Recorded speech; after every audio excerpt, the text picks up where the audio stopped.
Hello everyone. मैं doctor Anuj Kumar और स्वागत है आप सभी का आपके अपने चैनल फियरलेस इनोसेंट में। Dear students, unit 5 complex variable integration की लेक्चर सीरीज में हमने लास्ट लेक्चर में कवर की थी कॉम्प्लेक्स इंटीग्रेशन के लिए कोची इंटीग्रल थ्योरम। आज हम कॉम्प्लेक्स इंटीग्रेशन को करना सीखेंगे बाय कोची इंटीग्रल फॉर्मूले, जिसमें हम कोची इंटीग्रल फॉर्मूला कैसे अप्लाई करते हैं वो डिस्कस करेंगे और साथ ही साथ में कोची इंटीग्रल फॉर्मूले फॉर डेरिवेटिव।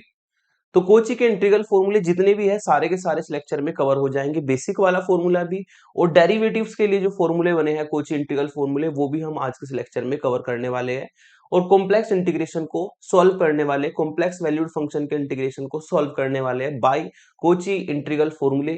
लेक्चर काफी इंपॉर्टेंट रहेगा हमारा ये, क्योंकि इससे यूनिवर्सिटी एग्जाम में एक क्वेश्चन आने के चांस रहते हैं।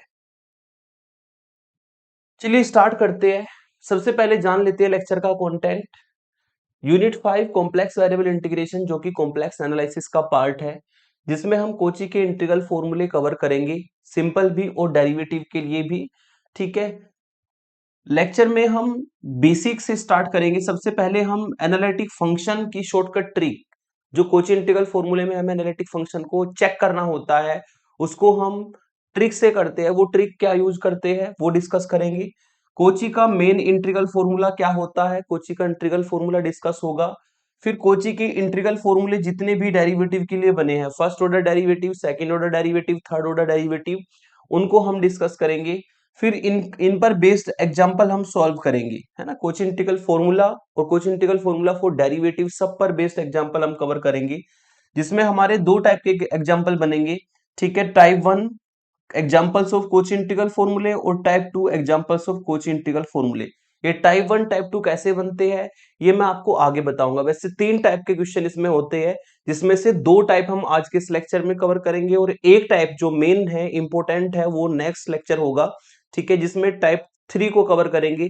टाइप 3 से ही ज्यादातर लॉन्ग क्वेश्चन के चांस रहते हैं, लेकिन टाइप 3 आपको तब समझ में आएगा जब आपको टाइप 1 और टाइप 2 अच्छे से आता होगा। ये ध्यान रखिएगा। लास्ट में आपको होम असाइनमेंट प्रोवाइड किया जाएगा कोची इंटीग्रल फॉर्मूलों को लेकर के। कुछ बेसिक चीजें जो आपको पता होनी चाहिए कि हमें कैसे इनको चेक करना होता है ना। Analytic function in a domain, अगर एनालिटिक फंक्शन की हम बात करें किसी डोमेन में या किसी रीजन में, तो एनालिटिक फंक्शन की जो मेन डेफिनेशन होती है उसी को शॉर्ट फॉर्म में मैंने कन्वर्ट किया है। एक कॉम्प्लेक्स फंक्शन एफ जेड, कोई कॉम्प्लेक्स फंक्शन है हमारा जो कि एफ जेड है, is differentiable at each and every point. F Z function जो है वो डिफरेंशिएबल है प्रत्येक पॉइंट पर, किसके, ऑफ ए डोमेन डी। अगर एफ जेड फंक्शन किसी रीजन में या किसी डोमेन डी में प्रत्येक पॉइंट पर डिफरेंशिएबल है, तब हम बोलते हैं कि जो हमारा एफ जेड फंक्शन है वो हमारा एनालिटिक है उस डोमेन डी में। ठीक है, अब कोई रीजन है, कोई डोमेन है, उसमें इनफाइनाइट पॉइंट होते हैं, एक एक पॉइंट पे तो हम डिफरेंशिएबिलिटी चेक नहीं कर पाएंगे। तो इस एनालिटिक सिटी को चेक करने के लिए हम यहां पर एक ट्रिक यूज करते हैं। वो ट्रिक मैंने नीचे बताई है, trick to check analytic function in a domain. वो ट्रिक क्या होती है, सिंपल सी ट्रिक है जिसको दो नोट में मैंने कन्वर्ट किया है। नोट नंबर 1 जो कि मेन है आपका, if F Z gives, analytic function को किसी डोमेन में किसी रीजन में चेक करने का सिंपल सा तरीका आपको बताता हूं, जो कि आपको चेक करना होता है। If F Z gives finite and unique value at each and every point of A domain D. भाई एक एक पॉइंट पे हम डिफरेंशिएबिलिटी तो चेक करने से रहे, लेकिन हम इस ट्रिक को अप्लाई कर सकते हैं। हम ये चेक कर सकते हैं कि जो डोमेन, जो रीजन हमें दिया है, उसके सभी पॉइंटों पर क्या हमें फाइनाइट और यूनिक वैल्यू मिलती है।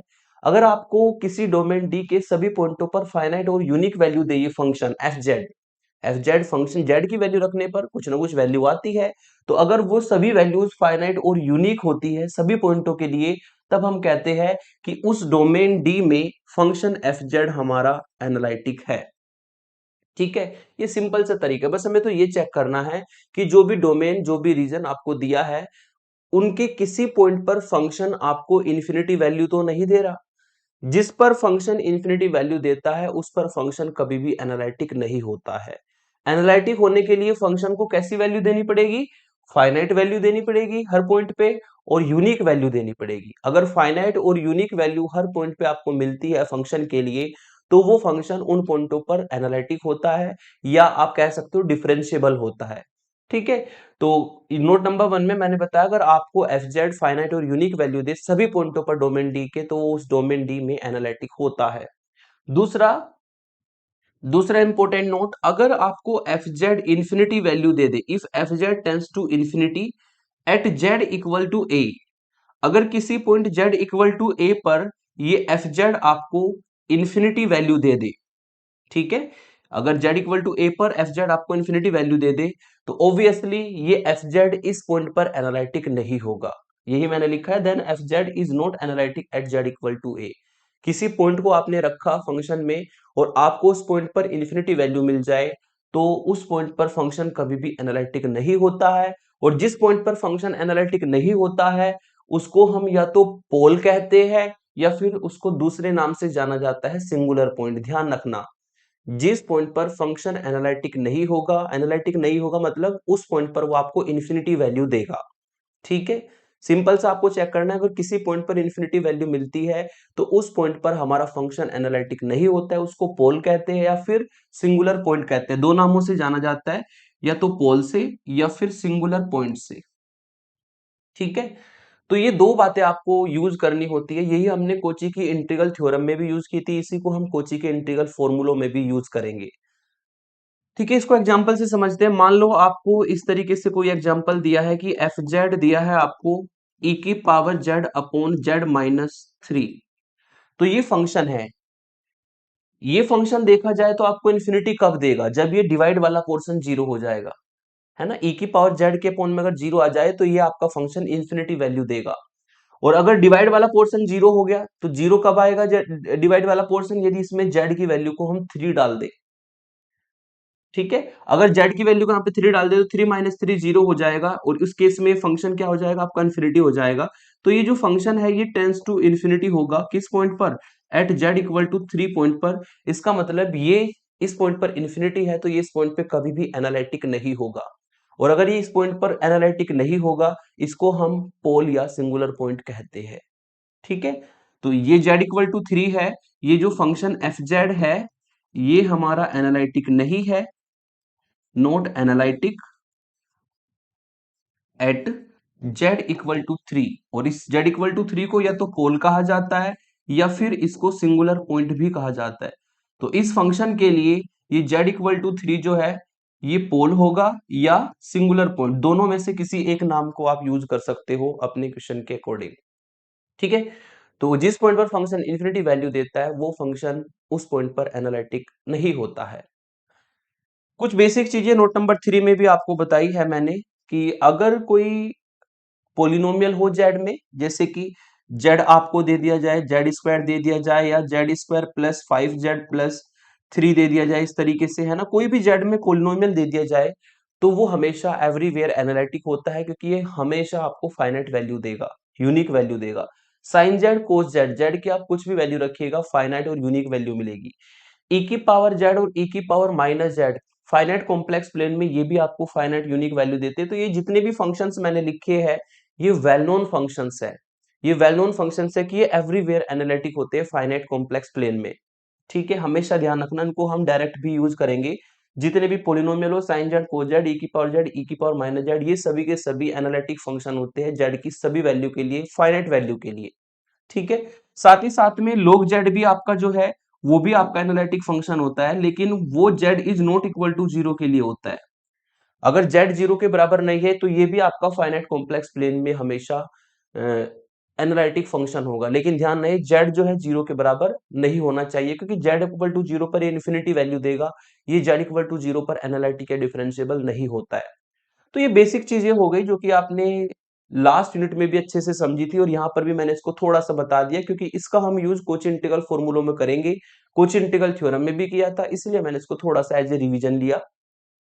अब चलते हैं अपने टॉपिक पर, हम चलते हैं कोची इंटीग्रल फॉर्मूले। कोची इंटीग्रल फॉर्मूले क्या होते हैं? कोची इंटीग्रल फॉर्मूले को बताने से पहले मैं आपको थोड़ा सा रिवीजन कराता हूँ। कोची इंटीग्रल थ्योरम जो मैंने आपको पढ़ाई थी, उस कोची इंटीग्रल थ्योरम में हमने क्या कॉन्सेप्ट यूज किया था?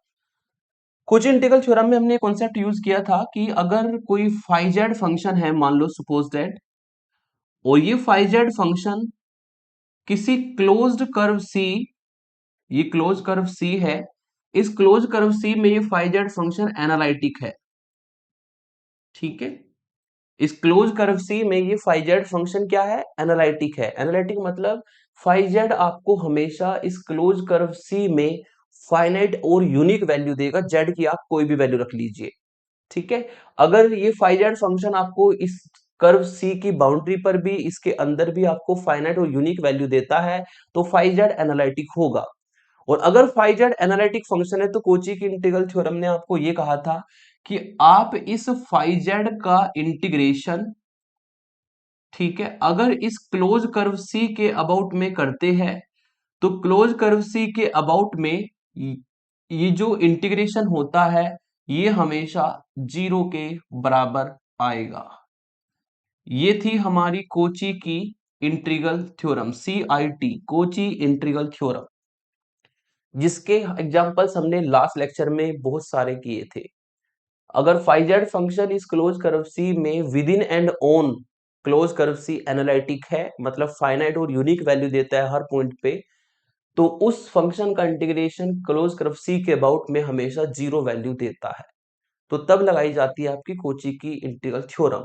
अब कोची के इंटीग्रल फॉर्मूले कब लगेंगे, अब ध्यान से समझना।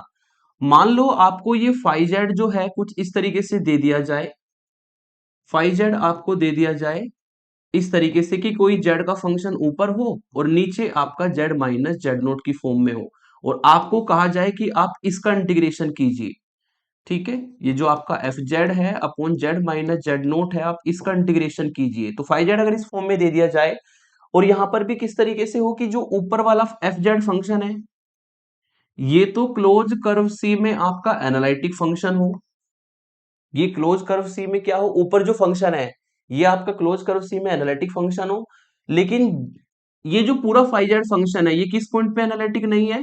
अगर आप इसमें जेड की जगह पर जेड नोट रख दे तो ये phi Z F Z upon Z nought minus Z nought बन जाएगा, यानी कि एफ जेड अपॉन 0 बन जाएगा, यानी कि टोटल इन्फिनिटी बन जाएगा। अगर हम फाइ जेड फंक्शन की बात करें, ये आपका टेंस टू इन्फिनिटी होगा किस पॉइंट पर, Z equal to Z naught point पर। मतलब ये जो पूरा फाइ जेड फंक्शन है ये किस पॉइंट पे एनालिटिक नहीं है, ये आपका जेड नोट पॉइंट पे एनालिटिक नहीं है, क्योंकि वहां पर आपको इन्फिनिटी वैल्यू मिलेगी। तब हम सोचते हैं कोची की इंटीग्रल थ्योरम के बारे में, क्योंकि यहाँ पे एक सिंगुलर पॉइंट आपको मिल गया Z equal to Z naught. Cauchy के इंटीग्रल फॉर्मूले कब लगते हैं वो समझो जरा, कि इस केस में क्या होता है कोची इंटीग्रल फॉर्मूले लगाने के लिए, कि जो ऊपर फंक्शन है वो तो हमारा एनालिटिक होना चाहिए इस क्लोज कर्व सी में, ठीक है। इसकी बाउंड्री पर भी, इसके अंदर भी ऊपर वाला फंक्शन तो एनालिटिक हो क्लोज कर्व सी में, और जो नीचे आपका फंक्शन है,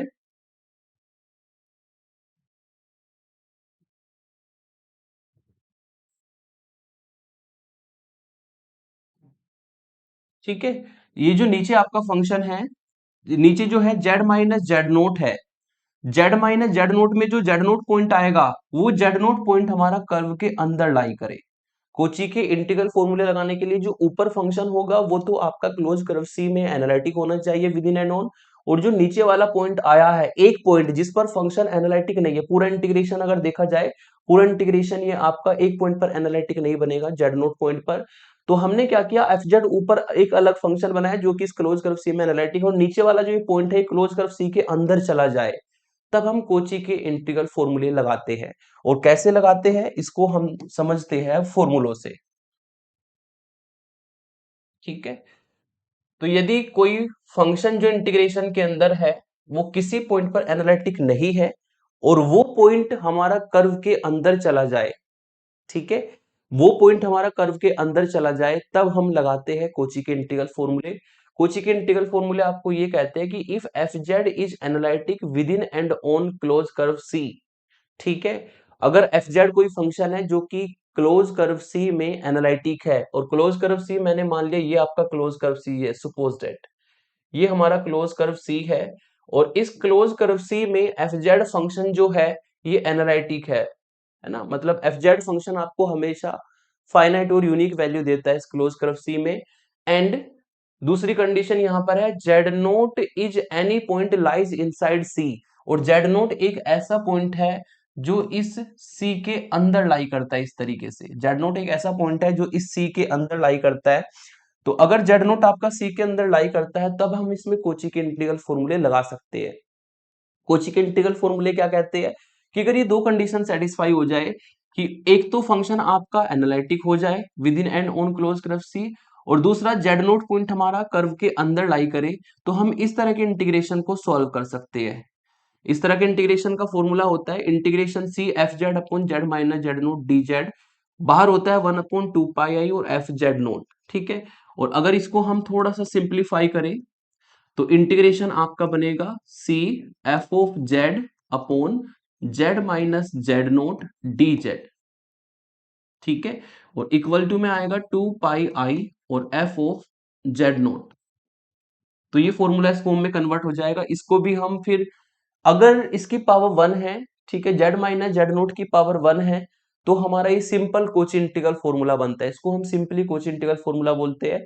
अब जितनी इसकी पावर बढ़ती जाएगी ये डेरिवेटिव वाले फॉर्मूले में कन्वर्ट हो जाएगा।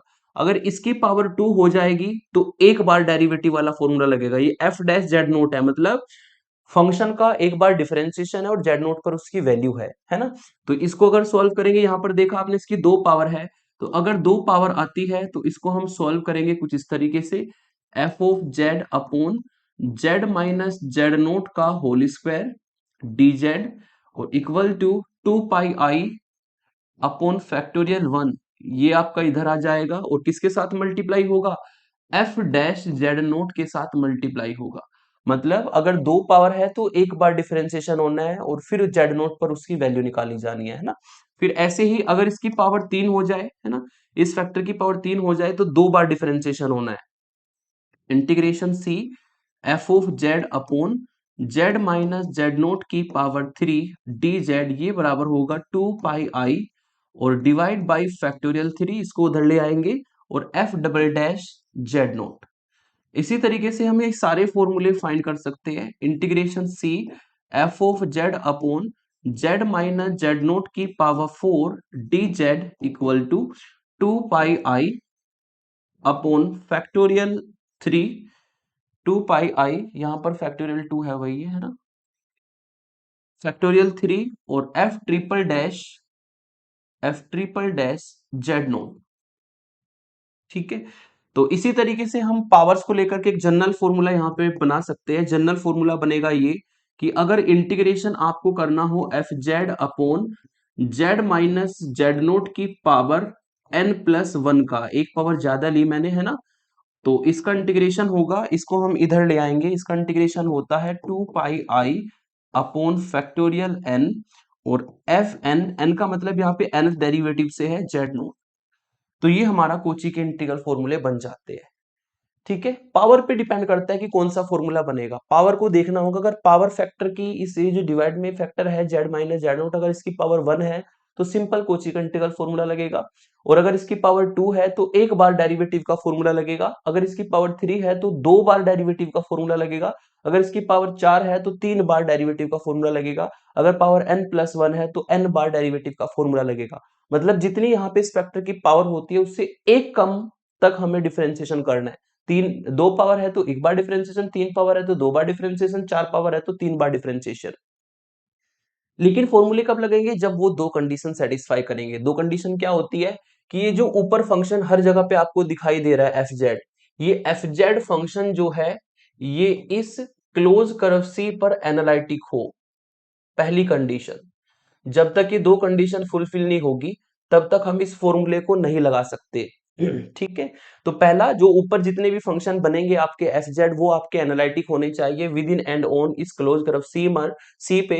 और ये जो आपका नीचे Z minus Z note Z minus Z note Z minus Z note factor आपको दिखाई दे रहा है, ठीक है, ये जेड नोट पॉइंट जो आएगा वो हमारा क्लोज कर्व सी के अंदर लाई करे, है ना। ये पॉइंट हमारा क्लोज कर्व सी के अंदर लाई करेगा। जब ये दो कंडीशन सेटिस्फाई हो जाती है तब हम जो है ये कोची के इंटीग्रल फॉर्मूले लगाते हैं। और कोची के इंटीग्रल फॉर्मूले की मैंने कंडीशंस आपको बता दी, कब सिंपल फॉर्मूला लगना है, कब डेरिवेटिव वाले फॉर्मूले लगने हैं, ठीक है। तो इसको कब चेक करना होता है? यदि आपका ये पूरा इंटीग्रेशन के अंदर जो फंक्शन है, ठीक है, अगर इसको हम मान लें यहाँ पर फाई जेड, तो फाई जेड आपका बनेगा F of Z upon Z minus Z note. तो ये पूरा जो फंक्शन है ये टेंस टू इन्फिनिटी हो जाए किसी पॉइंट पर एट, यहाँ पे किस पे इन्फिनिटी बनेगा? Z equal to Z naught point पर। यदि इंटीग्रेशन के अंदर पूरा फंक्शन किसी पॉइंट पे इन्फिनिटी बन जाए और वो पॉइंट हमारा कर्व के अंदर लाई करे, वो पॉइंट हमारा कर्व के अंदर लाई कर जाए, तब हम कोची के इंटीग्रल फॉर्मूले पर आएंगे। ठीक है, कोची की इंटीग्रल थ्योरम क्या आती? कोई भी पॉइंट हमारा कर्व के अंदर लाई नहीं करेगा इंटीग्रेशन के अंदर, ऐसा कोई भी फंक्शन नहीं बनता। ठीक है, ऐसा कोई भी फंक्शन नहीं होता जिसमें हमारा फंक्शन जो है इन्फिनिटी वैल्यू दे दी क्लोज कर्व सी में, तो उसमें हमें कोची की इंटीग्रल थ्योरम लगानी पड़ती है। वहां पर कोई भी पॉइंट कर्व के अंदर लाई नहीं था, तो उसका इंटीग्रेशन हो गया था डायरेक्ट जीरो। लेकिन अब इंटीग्रेशन के अंदर आपको एक पॉइंट आपको ऐसा दिख जाए, कम से कम एक पॉइंट आपको ऐसा दिख जाए कि वो पॉइंट आपको इन्फिनिटी वैल्यू दे इंटीग्रेशन वाले फंक्शन की, और वो पॉइंट हमारा कर्व के अंदर लाई कर जाए, तब हमें कोची के इंटीग्रल फॉर्मूले पर आना है। मतलब इंटीग्रेशन के अंदर जो फंक्शन है, सबसे पहले उसके पोल निकालने, सिंगुलर पॉइंट निकालने जिन पर फंक्शन इन्फिनिटी वैल्यू देता है। फिर आपको देखना है उनमें से कौन सा पॉइंट कर्व के अंदर है। जो पॉइंट कर्व के अंदर होगा उस फैक्टर को डिवाइड में रखा जाएगा, बाकी फंक्शन को एफ जेड में इन्वॉल्व करा के हम कोची के इंटीग्रल फॉर्मूले लगा सकते हैं। अब कैसे लगेंगे इसको एग्जांपल से अच्छे से समझ पाएंगे, तो एग्जांपल लेता हूं। ये तो हो गई कोची के इंटीग्रल फॉर्मूले, इनको आप याद रखिएगा क्योंकि मैं आगे इनको डायरेक्ट यूज करूंगा। पावर वन तो सिंपल फॉर्मूला, पावर टू तो एक बार डेरिवेटिव वाला फॉर्मूला, पावर थ्री तो दो बार डेरिवेटिव वाला फॉर्मूला, पावर चार तो तीन बार डेरिवेटिव वाला फॉर्मूला। जितनी इधर पावर होती है उससे एक कम बार डेरिवेटिव वाला फॉर्मूला अप्लाई होता है। एग्जांपल्स लेते हैं, एग्जांपल से बहुत अच्छे से आपको चीजें समझ में आ जाएगी। फर्स्ट एग्जांपल, इवेल्युएट, ये इंटीग्रेशन आपको फाइंड करना है where C is the circle mod Z equal to three, है ना। मैंने आपको सर्कल की जनरल इक्वेशन बताई थी। सर्कल की जनरल इक्वेशन होती है, सर्कल की जनरल इक्वेशन होती है Z minus Z naught equal to R, जहां पर जेड नोट हमारा होता है सेंटर, जेड नोट क्या होता है? सेंटर, और कैपिटल आर होती है सर्कल की रेडियस। ठीक है, ये हमारी सर्कल की जनरल इक्वेशन मैंने आपको बताई थी। अगर इसकी कंपेरिजन इस वाले सर्कल से करें mod Z equal to three से, ठीक है, तो उसको हम ऐसा भी लिख सकते हैं। तो यहाँ पर जो सेंटर है जेड नोट वो जीरो बनेगा, और जीरो का मतलब जीरो प्लस जीरो आई, है ना, जिसको हम पॉइंट फॉर्म में जीरो कोमा जीरो लिख सकते हैं। यानी कि इस सर्कल का जो सेंटर है वो ओरिजिन है। तो मैंने एक सर्कल बनाया जिसका सेंटर लिया मैंने ओरिजिन इस तरीके से, और इसकी जो रेडियस है आर वो थ्री है, थ्री इसकी रेडियस है ना।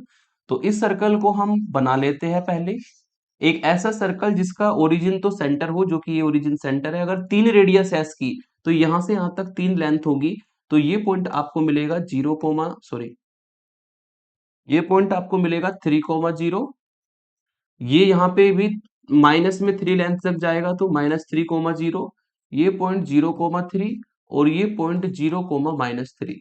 और ये आप जानते ही हैं, ये एक्स एक्सिस होगा, ये वाई एक्सिस होगा। तो सबसे पहले जो भी आपको रीजन दिया है, डोमेन दिया है, उसको हम बना लेंगे। यहाँ पर आपको रीजन जो एक सर्किल की फॉर्म में दिया है, mod Z equal to three की फॉर्म में, तो मैंने इस सर्किल को बनाया, और यही हमारा यहाँ पर क्लोज कर्व सी का काम करेगा, जिस पर हमें इस इंटीग्रेशन को फाइंड करना है।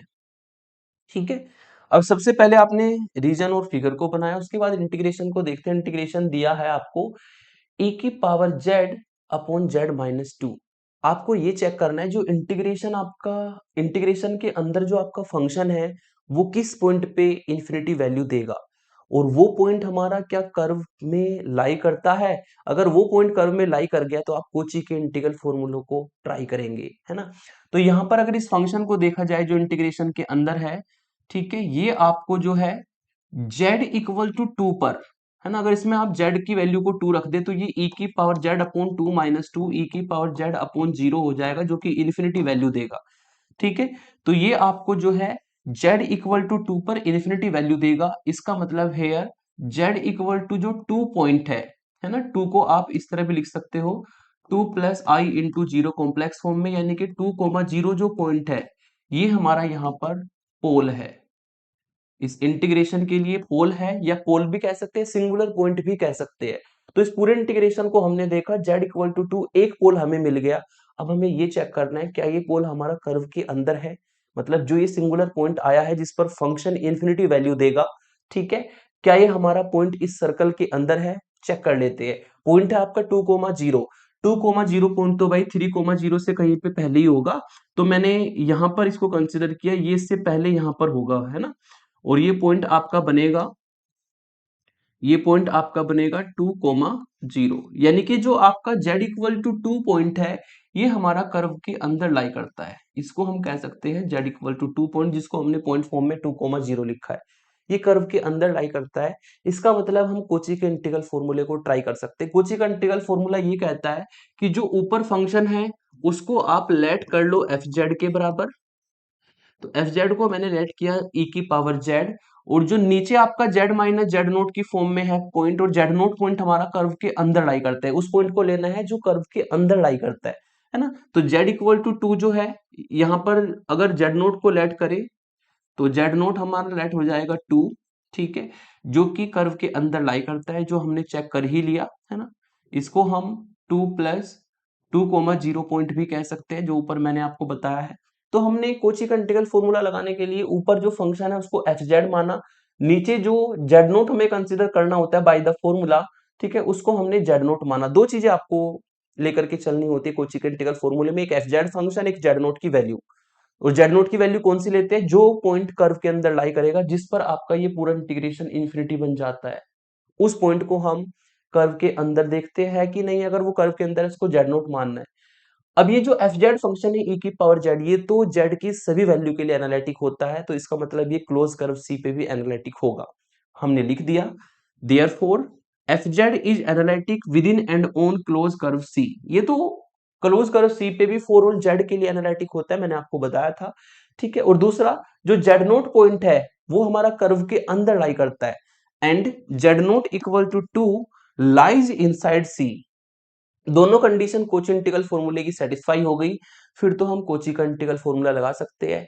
अब डेरिवेटिव वाला लगेगा कि सिंपल फॉर्मूला लगेगा? इस फैक्टर की पावर देखेंगे, z माइनस 2 की पावर 1 है, इसका मतलब सिंपल फॉर्मूला लगेगा। अगर किसी फैक्टर की पावर 2 है तो फर्स्ट डेरिवेटिव वाला फॉर्मूला लगेगा, अगर किसी फैक्टर की पावर 3 है तो सेकंड डेरिवेटिव वाला फॉर्मूला लगेगा। तो यहाँ पर आपकी इस फैक्टर की पावर जो है 1 है, तो सिंपल कोची का इंटीग्रल फॉर्मूला लगेगा, जो मैंने आपको बताया था अभी, है ना। फॉर्मूला होता है then by Cauchy integral formula, F of Z naught equal to 1 upon 2 pi I integration C F of Z upon Z minus Z naught. ये हमारा कोची का इंटीग्रल फॉर्मूला होता है। इसको अगर थोड़ा सा सिंप्लीफाई कर लिया जाए तो integration C F of Z upon Z minus Z naught D Z, और इक्वल टू ये इधर मल्टीप्लाई कर जाएगा 2 पाई आई, और एफ ऑफ जेड नोट हमें मिलेगा, है ना। इसमें हम वैल्यू रख देते हैं। इसमें अगर हम वैल्यू रखेंगे तो एफ जेड की वैल्यू है ई की पावर जेड। इसमें हम रख देंगे जेड नोट की वैल्यू, जेड नोट की वैल्यू है आपकी 2। तो ये वही इंटीग्रेशन बनेगा जो कि आपको दिया था, यू कैन सी हेयर, है ना। एफ जेड की वैल्यू रखी, जेड नोट की वैल्यू रखी, सेम वही इंटीग्रेशन आ गया। इधर भी आपको जो है एफ जेड नोट में जेड नोट की वैल्यू रख लेनी है, जो कि 2 है। मतलब अब हमारा काम है इस F2 की वैल्यू को फाइंड करना, है ना। इस F2 की वैल्यू को फाइंड करने के लिए हमें एफ जेड की नीड होगी, है ना। हेयर जो एफ जेड है उसकी वैल्यू है ई की पावर जेड, हमें चाहिए F2 की वैल्यू, है ना। इसमें हमें पुट करना पड़ेगा जेड को 2। यदि इसमें जेड को 2 पुट करते हैं, ठीक है, यहाँ पर हमें 2 पुट करना पड़ेगा। अगर जेड को 2 पुट करते हैं तो ये ई की पावर 2 बन जाएगा। तो बस इस वैल्यू को हम यहाँ पे रख देंगे, और ये इंटीग्रेशन हमारा सोल्व हो चुका है। इसको सोल्व करके आपको मिलेगा 2 पाई आयोटा, और F2 की वैल्यू है ई स्क्वायर, और यही इस इंटीग्रेशन की वैल्यू होगी bye Cauchy integral formula.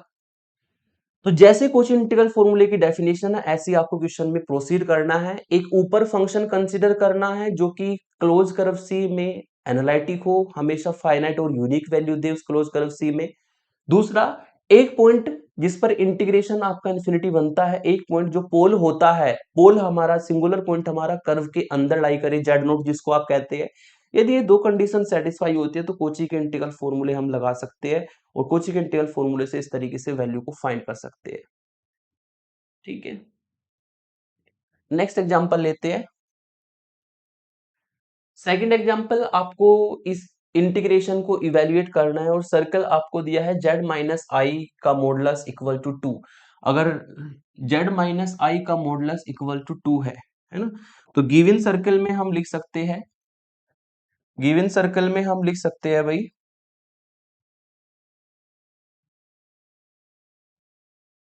Given circle में हम लिख सकते हैं कि z माइनस आई का मॉडुलस इक्वल टू 2।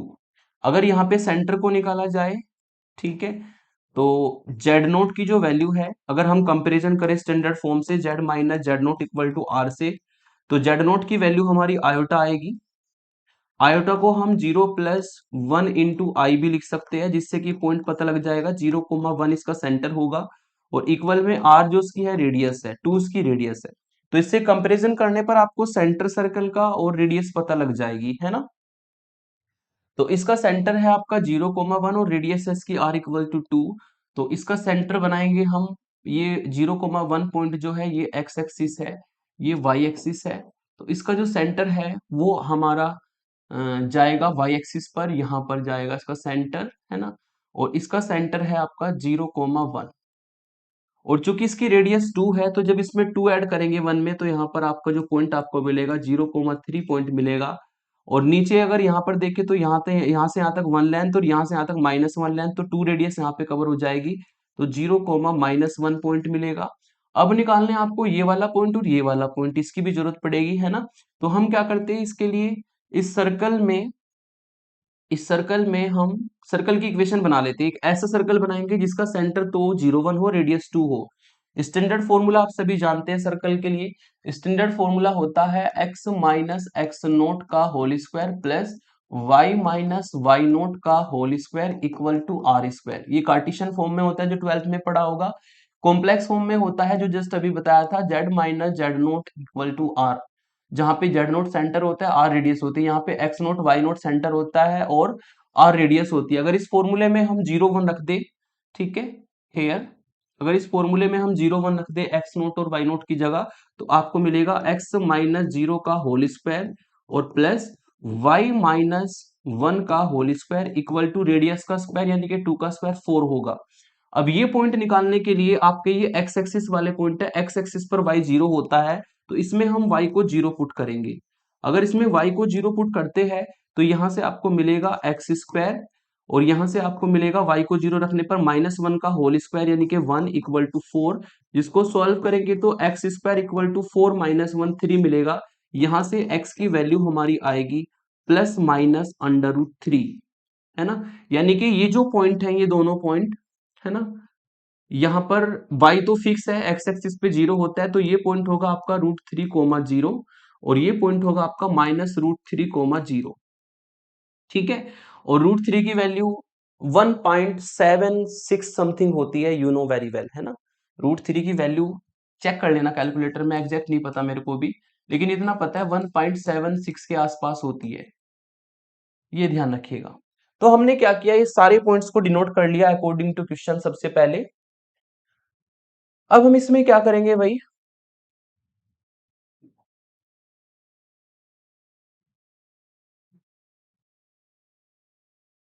अब हम इसमें फंक्शन को देखेंगे। फंक्शन को देखा जाए तो ये फंक्शन है ना? और इस फंक्शन में हमने क्या किया, डिवाइड में 2 को कॉमन ले लिया। 2 जब कॉमन लेंगे तो 2 का स्क्वायर 4 होगा। कॉमन लेने पे z माइनस 3/2 बन जाएगा और 2 जब कॉमन लिया जाएगा तो अपने साथ पावर 2 लेके आएगा, तो 2 का स्क्वायर 4 बाहर मिलेगा, जिसको मैंने ऊपर लिख दिया, फंक्शन के साथ इन्वॉल्व करा दिया, है ना।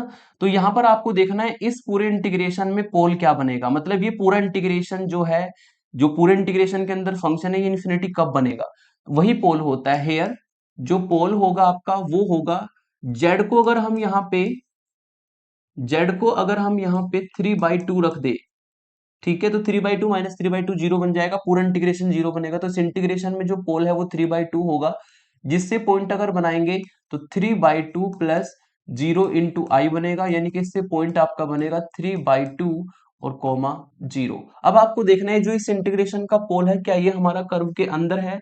ऑब्वियसली अगर ये √3 की वैल्यू 1.76 के आसपास है तो 3/2 आप जानते हैं 1.5 होता है, तो 1.5 लगभग यहां पर आपका होगा, है ना। ये वैल्यू होगी आपकी 3/2, यानी कि जो आपका पोल है z = 3/2 वो कर्व के अंदर लाई करता है। तो हम इसमें कोची का इंटीग्रल फॉर्मूला लगा सकते हैं। कोची का इंटीग्रल फॉर्मूला ये कहता है जो पोल है उसको लेट करना होता है z0। z0 तो हमने कंसीडर किया 3/2, z0 को हमने कंसीडर किया 3/2 और इससे अलग जो ऊपर है फंक्शन, ठीक है, उसको माना जाता है fz। तो जो ऊपर फंक्शन है उसको fz लेट कर लेंगे। fz फंक्शन होगा 1/4 1 प्लस z और साइन z, ठीक है। तो हमने क्या किया, ऊपर जो फंक्शन था कोची का इंटीग्रल फॉर्मूला लगाने के लिए उसको fz बनाया, और जो नीचे आपका पोल बना है जो कि कर्व के अंदर लाई करा है उसको हमने z0 कंसीडर कर लिया। अब ऑब्वियसली ये जो फंक्शन है 1 प्लस जेड पोलिनोमियल होता है, साइन जेड भी हमेशा एनालिटिक फंक्शन होता है फॉर ऑल जेड के लिए। ये जो एफ जेड फंक्शन है ये इस सर्कल के अंदर, ये जो आपका क्लोज कर्व सी है सर्कल, है ना, इस सर्कल के अंदर आपको ये हमेशा फाइनाइट और यूनिक वैल्यू देगा। इसका मतलब ये एफ जेड हमेशा इस क्लोज कर्व सी में within and on analytic है। और जेड नोट भी आपको पता लग गया, जेड नोट हमारा इस कर्व के अंदर लाई करता है। तो कोची का इंटीग्रल फॉर्मूला हम लगा सकते हैं। लेकिन कोची का इंटीग्रल फॉर्मूला कौन सा लगेगा वो बताएगा इस फैक्टर की पावर। इस फैक्टर की पावर 2 है, z-3/2 का होल स्क्वायर है, तो एक बार डेरिवेटिव वाला फॉर्मूला यहां पर अप्लाई होगा, ठीक है। तो ये सब चीजें मैंने लिख दी कि जो एफ जेड फंक्शन है वो एनालिटिक है within and on close curve C. Condition पहली सेटिस्फाई हो गई। दूसरी कंडीशन कोची इंटीग्रल फॉर्मूले की जो जेड नोट पॉइंट है 3/2 वो कर्व के अंदर लाई करना चाहिए।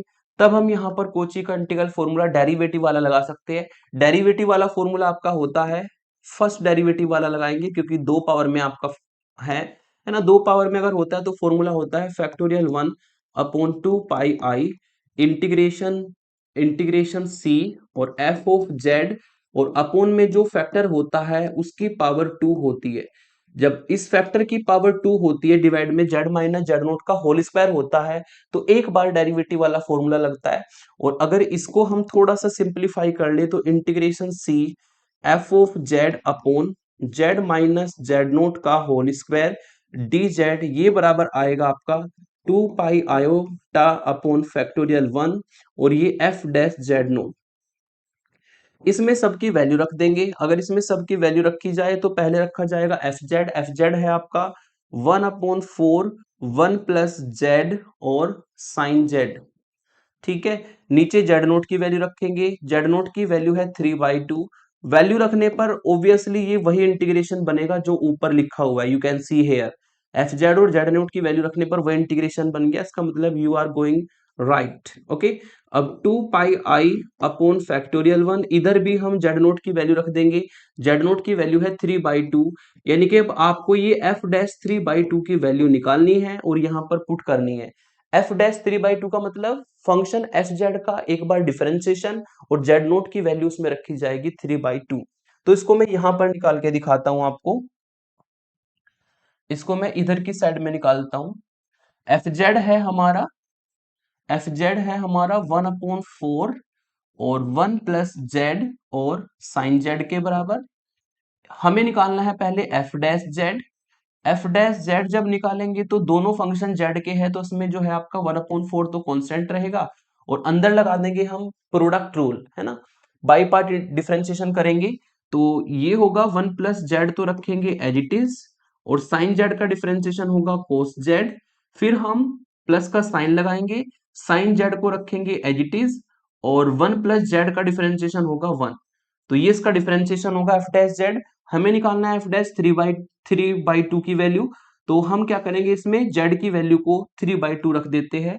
देन एफ डैश जेड की वैल्यू को 3/2 रख देंगे तो यहां पे आपको मिलेगा 1/4 1 प्लस 3/2, है ना, कोस 3/2 और प्लस साइन 3/2। ये हमारी एफ डैश 3/2 की वैल्यू होगी जिसको हम यहां पर पुट कर देंगे। तो इसको पुट करेंगे तो you will get answer 2 pi upon factorial 1, और ये वैल्यू हमारी आएगी भाई 1/4, ठीक है। अंदर इसको सॉल्व कर लेंगे तो ये आपको 5/2 cos 3/2 मिलेगा, 5/2 cos 3/2 और प्लस sin 3/2। ठीक है, चाहे तो आप इस 2 से इस 4 को काट सकते हैं, यहां पर आपका 2 से जब 4 कटेगा तो आपको जो है 2 मिलेगा। ठीक है, और यही इसका आंसर होगा। अगर आप चाहे तो कैलकुलेटर से cos 3/2 sin 3/2 को रख के सॉल्व कर सकते हैं, अदरवाइज यहां पर भी छोड़ देंगे, नो प्रॉब्लम। ठीक है, तो ये हमारा सेकंड एग्जांपल कंप्लीट हुआ जिसमें हमने डेरिवेटिव वाला फॉर्मूला अप्लाई किया क्योंकि यहां पर फैक्टर की पावर 2 थी। नेक्स्ट एग्जांपल लेते हैं।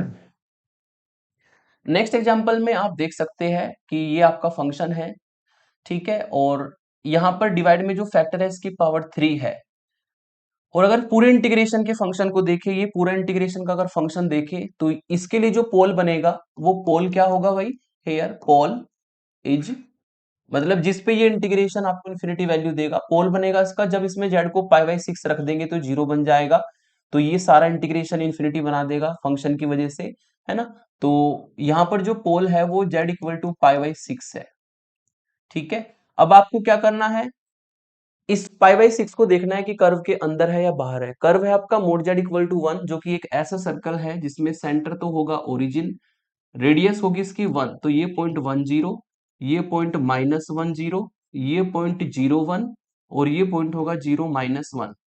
अब जो π/6 की वैल्यू होती है, π/6 की वैल्यू आप निकालिएगा, पाई की वैल्यू को 3.14 यूज करके π/6 की वैल्यू साइंटिफिक कैलकुलेटर से निकालना। ये पॉइंट आपका जो है यहां पर कहीं पे लाई करेगा, 0 और 1 के बीच में लाई करेगा, यानी कि ये पॉइंट होगा आपका z इक्वल टू π/6। ठीक है, तो ये हमारा पॉइंट z इक्वल टू π/6 होगा। चूंकि ये पॉइंट हमारा कर्व के अंदर गया है तो इसमें हम एफ जेड और जेड नोट मान करके कोची के इंटीग्रल फॉर्मूले लगा सकते हैं। तो जो ऊपर फंक्शन है उसको मैं लेट किया एफ जेड, और जो हमारा ये पोल है जो कर्व के अंदर गया है इसको हमने लेट किया जेड नोट। और जेड नोट को अगर पॉइंट फॉर्म में लिखेंगे तो π/6, 0 जो कि कर्व के अंदर ही लाई करेगा। और थ्योरी में हमने लिख दिया क्योंकि साइन स्क्वायर जेड तो आपका हर जगह पे एनालिटिक फंक्शन होता है, हमेशा फाइनाइट और यूनिक वैल्यू देगा। तो इस क्लोज कर्व सी जो सर्कल की फॉर्म में दिया है इस पे भी आपको क्या करेगा, फाइनाइट और यूनिक वैल्यू देगा। तो इस क्लोज कर्व सी की बाउंड्री पर भी अंदर भी एनालिटिक है, और जो दूसरा है पॉइंट आपका जेड नोट π/6 वो हमारा कर्व के अंदर लाई करता है। तो फिर तो हम इसमें Kochi integral formula for derivative लगा सकते हैं। और कौन सा लगेगा, 3 पावर है तो 2 बार डेरिवेटिव वाला फॉर्मूला लगेगा, है ना। फॉर्मूला आपका होता है 2 बार डेरिवेटिव वाला, F double dash Z naught equal to factorial 2 upon 2πi और integration C F of Z upon Z minus Z naught की पावर 3।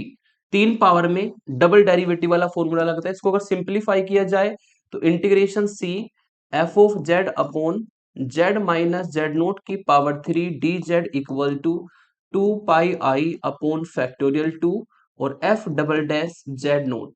आप इसमें सबकी वैल्यू रख देंगे। पहले हम वैल्यू रखेंगे यहाँ पर एफ जेड की, एफ जेड है हमारा साइन स्क्वायर जेड, ऊपर आप देख सकते हैं जो लेट किया है ना। जेड नोट है आपका π/6। तो जब आप सारी वैल्यू को रख देंगे तो ये आपको वही इंटीग्रेशन देखने को मिलेगा जो कि आपसे पूछा गया है। यू कैन मैच इंटीग्रेशन, ये वही आना चाहिए, अगर नहीं आता तो आपने कुछ गलत कर दिया, है ना। तो 2πi अपॉन फैक्टोरियल 2 और यहाँ पर भी F double dash Z naught की वैल्यू है आपकी कितनी, π/6। तो अब आपको जो है ये एफ डबल डैश π/6 निकालना है। एफ डबल डैश π/6 का मतलब फंक्शन का 2 बार डिफरेंशिएशन और उसमें जेड की वैल्यू π/6 हमें डालनी है, जिसको हम इधर निकाल लेते हैं। ठीक है, आपको जो गिवन फंक्शन है आपका एफ जेड, जो हमने लेट किया था साइन स्क्वायर जेड, हमें इसका 2 बार डिफरेंशिएशन करना है। अगर इसका एक बार डिफरेंशिएशन करेंगे तो एफ डैश जेड आएगा साइन स्क्वायर जेड का 2 साइन जेड, और साइन जेड का दोबारा करेंगे कोस जेड। और अगर इसमें फॉर्मूला लगाएं, फॉर्मूला होता है 2 साइन जेड को जेड का साइन 2 जेड। ठीक है, और फिर हम इसका दोबारा डिफरेंशिएशन करेंगे एफ डबल डैश जेड, तो साइन 2 जेड का डिफरेंशिएशन होगा कोस 2 जेड, और 2 जेड का दोबारा करेंगे तो 2 इंटू में आएगा। फिर हम निकाल देंगे यहां पर वैल्यू। इसमें हम क्या करेंगे, इसमें हम जेड की जगह पर π/6 रख देंगे। तो इससे मिलेगा 2 कोस 2 इंटू π/6 2 से 6 कटेगा तो ये 2 cos पाई बाई 3 बनेगा, यानी कि पाई बाई 3 का मतलब cos 60 बनेगा, और cos 60 की value you know very well, cos 60 की वैल्यू होती है 1/2। तो इसको सॉल्व करके आपको 1 वैल्यू मिलेगी। तो f double dash pi by 6 की वैल्यू 1 होती है, तो यहाँ पर आपको मिलेगा 2 पाई आई, फैक्टोरियल 2 को भी 2 लिख सकते हैं, इनटू में इसकी वैल्यू आई 1, यहाँ पे 2 से 2 कट जाएगा और इसका आंसर आएगा पाई आई। तो ये इसका आंसर होगा भाई।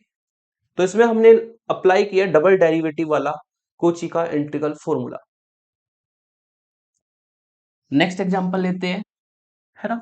बहुत सारे वेरिएशन मैंने स्लाइड में रखे हैं, आज के सिलेक्शन में रखे हैं, ताकि आपके जितने भी वेरिएशन कोची इंटीग्रल फॉर्मूले के हैं वो कवर हो जाए, है ना। तो नेक्स्ट एग्जांपल लेते हैं भाई। नेक्स्ट एग्जांपल में आपको बोला गया है कि इस इंटीग्रेशन को इवेल्युएट कीजिए। ऑब्वियसली यहाँ पर z प्लस 1 की पावर 5 है, तो 4 बार डेरिवेटिव वाला फॉर्मूला लगेगा, है ना। तो यहाँ पर इस इंटीग्रेशन को देखेंगे, इस इंटीग्रेशन के अंदर जो फंक्शन है ये इन्फिनिटी कब बनेगा, यदि इसमें डिवाइड वाला पोर्शन जीरो हो जाए। और डिवाइड वाले पोर्शन जीरो होने का मतलब z की वैल्यू -1 आएगी, मतलब इसमें z को अगर -1 रख दे पूरा इंटीग्रेशन इन्फिनिटी बनेगा। तो शुरू में ही लिख सकते हैं कि जो हेयर पोल होगा वो पोल होगा आपका z इक्वल टू -1, जिसको आप पॉइंट फॉर्म में अगर लिखेंगे, है ना, पॉइंट फॉर्म में ये -1, 0 पॉइंट बनेगा। अब आपको ये चेक करना है जो -1, 0 पॉइंट है ये हमारा कर्व के अंदर लाई करेगा या नहीं।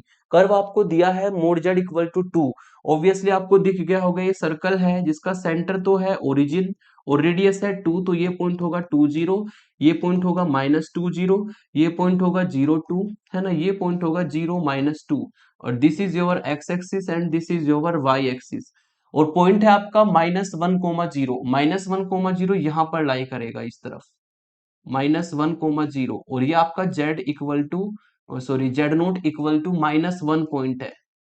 ठीक है, तो यानी कि हमारी जो पोल था, जो हमारा इस क्वेश्चन में पोल आया है वो कर्व के अंदर लाई करता है। तो कोची का इंटीग्रल फॉर्मूला आप लगा सकते हो। कोची का इंटीग्रल फॉर्मूला ये कहता है कि ऊपर जो फंक्शन है उसको एफ जेड लेट कर लो, और जो नीचे हमारा पोल आया है जेड नोट इक्वल टू -1, उसको आप जेड नोट लेट कर लो। ये जो पोल है इसको आप जेड नोट लेट कर लो। फिर ऑब्वियसली ये जो e की पावर 2z फंक्शन है ये तो एवरीवेयर एनालिटिक होता है, तो फिर तो इस क्लोज कर्व सी जो आपका सर्कल की फॉर्म में क्लोज कर्व सी है इस पे भी एनालिटिक होगा, जो कि मैंने डायरेक्ट लिखा। और जो जेड नोट पॉइंट है -1, वो भी आपने देख लिया कि कर्व के अंदर लाई करता है। तो कोची इंटीग्रल फॉर्मूले के जो कंडीशन है दोनों सेटिस्फाई हो गई। और यहाँ पर फॉर्मूला कौन सा लगेगा, डेरिवेटिव वाला, क्योंकि 5 पावर है तो 4 बार डेरिवेटिव वाला फॉर्मूला लगेगा, जिसको मैंने nth डेरिवेटिव के फॉर्मूले से बनाया है ना। ये n डेरिवेटिव का फॉर्मूला होता है आपका, इसमें अगर n की वैल्यू को 4 रख दिया जाए तो ये आपको एक्सप्रेशन मिलेगा, और इसको अगर सॉल्व कर लिया जाए, इसको लेफ्ट में रखा जाए, ये आपका डिवाइड में इधर आ जाएगा 2 पाई आई अपॉन फैक्टोरियल 4, और 4 बार डेरिवेटिव ऑफ एफ जेड, है ना।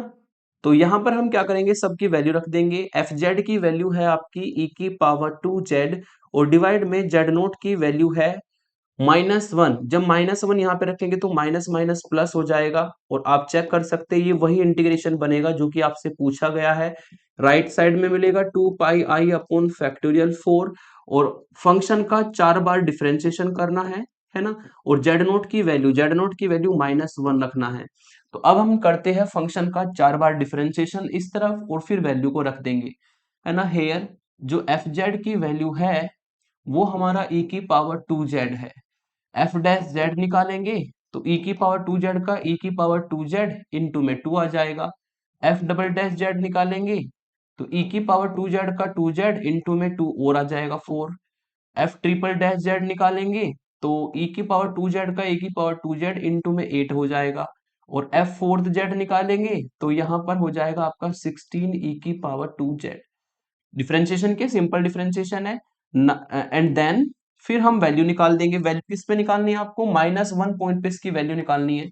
तो एफ फोर्थ की वैल्यू निकालनी है -1 पॉइंट पर, यानी कि हमें जेड की जगह पे -1 रखना होगा। 16 e की पावर 2 इंटू -1 यानी कि -2 मिलेगा। इस वैल्यू को यहाँ पर रख सकते हैं 2 पाई आयोटा, और ये वैल्यू है आपकी 16 e की पावर -2, और डिवाइड में फैक्टोरियल 4 को ओपन करेंगे तो 4 इंटू 3 इंटू 2 इंटू 1 मिलेगा। ठीक है, अगर यहाँ पे देखा जाए तो ये 2 से ये 2 कट जाएगा, और इस 4 से ये 16 कटेगा, और सॉल्व करके आपको आंसर मिल जाएगा। ऊपर से बचेगा 4 पाई आई ई की पावर -2 और नीचे से मिलेगा 3। ये इसके लिए आंसर हो जाएगा भाई। ठीक है, तो नीचे जो फैक्टर आपका बनता है, जो जिससे पोल आपको मिलता है, जो कर्व के अंदर पॉइंट लाई करेगा, उसमें पावर उसकी देखनी है, उसकी पावर के अकॉर्डिंग पावर से एक कम डेरिवेटिव वाला फॉर्मूला आपको अप्लाई करना है। ठीक है, तो ये हमारे टाइप 1 वाले एग्जांपल्स हमारे कंप्लीट हुए, जिसमें हमने क्या देखा कि डिवाइड में एक फैक्टर था जिससे पोल मिला था, जिस पे फंक्शन इन्फिनिटी बनता था और वो कर्व के अंदर था, तो हमने एफ जेड और जेड नोट को कंसीडर करके कोची के इंटीग्रल फॉर्मूले लगा दिए। अब इसमें सेकंड टाइप का क्वेश्चन लेते हैं। कभी कभी क्या होता है, नीचे दो फैक्टर दे दिए जाते हैं और दो पोल हमें मिल जाते हैं, तो उस पोल में हमें ये देखना है कि कौन सा हमारा कर्व के अंदर है। जो कर्व के अंदर होगा उसको तो जेड नोट लाई किया जाएगा, और जो कर्व से बाहर होगा उसको हम एफ जेड में इन्वॉल्व करा लेंगे, है ना। यही मैंने यहाँ पे टाइप 2 में बताया है। If any point at which the function phi Z कौन सा फंक्शन है, जो कि इंटीग्रेशन, ये जो पूरा इंटीग्रेशन में दिया होता है, ये पूरा फंक्शन, इसको हम यहाँ पे फाई जेड कह रहे हैं भाई, है ना। यानी कि आपको जो इंटीग्रेशन है कुछ इस फॉर्म में दिया होगा, उसके लिए मैं बात कर रहा हूं। अगर कोई फंक्शन फाई जेड है और वो उस पर आपको ऐसा पॉइंट मिल जाए, is not analytic lies outside the curve C, ये जो फंक्शन है फाई जेड, ये आपका किसी पॉइंट पर एनालिटिक ना हो, मतलब इस पर आपको पोल मिल जाए और वो पोल हमारा आउटसाइड चला जाए सर्कल के या जो भी आपको रीजन दिया कर्व के, तब हम क्या करते हैं, उस पॉइंट को then involve this point in F Z. जो पॉइंट कर्व से बाहर जाएगा उसको आपको एफ जेड में इन्वॉल्व कराना है, बस इतनी सी बात रखनी है। ठीक है, जो पॉइंट कर्व के अंदर जाएगा उसको जेड नोट मानना है, जो पॉइंट कर्व से बाहर जाएगा उसको आपको फंक्शन के अंदर इन्वॉल्व करना है। ये आपका टाइप 2 का होगा, होता है क्वेश्चन, है ना। इसमें आप फर्स्ट एग्जांपल लेंगे, evaluate the integration, evaluate by integral formula. ये इंटीग्रेशन आपको इवेल्युएट करना है। वेयर सी आपको एक सर्कल दिया है, mod Z equal to 2, mod Z equal to 2, जिसका सेंटर तो ओरिजिन होगा, रेडियस 2 है तो ये 2 कोमा 0 पॉइंट होगा, ये -2 कोमा 0 पॉइंट होगा, ये 0 कोमा 2 होगा, और ये 0 कोमा -2 होगा अकॉर्डिंग टू डेफिनेशन। और ये सी आपको क्लोज कर्व सी दिया है। सबसे पहले इसके पोल फाइंड करेंगे। इंटीग्रेशन के अंदर जो पूरा फंक्शन लिखा है, ये पूरा फंक्शन फाई जेड होता है भाई। ये जो पूरा फंक्शन है इसको हम फाई जेड कह रहे हैं, और इसके लिए पोल निकालने के लिए आपको देखना होता है ये इन्फिनिटी कब बनेगा। इन्फिनिटी कब बनेगा, जब डिवाइड वाला पोर्शन जीरो हो जाएगा, यानी कि z-1 और z-3 जीरो हो जाएगा, और यहां से आपको z की वैल्यू 1 मिलेगी, z की वैल्यू 3 मिलेगी, मतलब इन दोनों पॉइंटों पर ये इन्फिनिटी बनेगा और यही इसके पोल होंगे, है ना। तो यहां पर मैं लिख देता हूं, हेयर जो पोल्स है इस फंक्शन के, इंटीग्रेशन वाले फंक्शन के पोल्स आर, पोल्स है आपके z=1 एंड z=3। z=1 को भी पॉइंट फॉर्म में लिख सकते हैं, डेट इज, अगर पॉइंट फॉर्म में लिखेंगे तो ये 1 + 0 i बनेगा, तो ये पॉइंट फॉर्म में बनेगा 1, 0 पॉइंट, एंड z=3, और इसको भी हम पॉइंट फॉर्म में लिखेंगे तो 3, 0 पॉइंट बनेगा। तो ये दो पोल है भैया आपके यहाँ पर, है ना। तो आपको इन दोनों पोल को कर्व में देखना है कि कौन सा कर्व के अंदर है, कौन सा कर्व के बाहर है। अगर बात करें 1, 0 पोल की, यानी कि z=1 की, तो ये पॉइंट आपका यहाँ पर होगा लगभग 1, 0 पोल, है ना, जो कि z=1 है। दूसरा पोल है z=3, जो 2 से आगे लाई करेगा, 3, 0 यहां पर कहीं पे होगा, है ना, 3, 0 पॉइंट, और इसको आप कहेंगे z=3। ठीक है, तो यदि इस तरीके से आपको दो या दो से ज्यादा पोल मिल जाए और उसमें एक पोल तो रहेगा कर्व के अंदर कम से कम कोची इंटीग्रल फॉर्मूला लगाने के लिए, और बाकी पोल चले जाए इस तरीके से कर्व के बाहर, जैसे कि यहाँ पे z=1 तो कर्व के अंदर है और z=3 कर्व के बाहर है। तो इसमें मैंने ऊपर आपको ये लिख करके बताया है कि इस केस में आपको जो पॉइंट कर्व के बाहर गया है, जो पोल कर्व के बाहर गया है, जो सिंगुलर पॉइंट कर्व के बाहर गया है, उसके फैक्टर को एफ जेड में इन्वॉल्व कराना है, और जो कर्व के अंदर है वो जेड नोट माना जाएगा बाय द डेफिनेशन, है ना। तो यही हम लेट कर लेते हैं हम। ठीक है, इसको लिख देते हैं लाइज इनसाइड, यहीं पे लिख देते हैं, ये तो इनसाइड लाई करता है, लाइज इनसाइड सी, और ये जो है लाइज आउटसाइड सी, लाइज आउटसाइड सी। ठीक है, तो जो कर्व के बाहर है उसका फैक्टर है z-3, इसको एफ जेड में इन्वॉल्व करा देंगे, एफ जेड आपको मिलेगा, ऊपर वाला फंक्शन तो सेम रखना है भाई,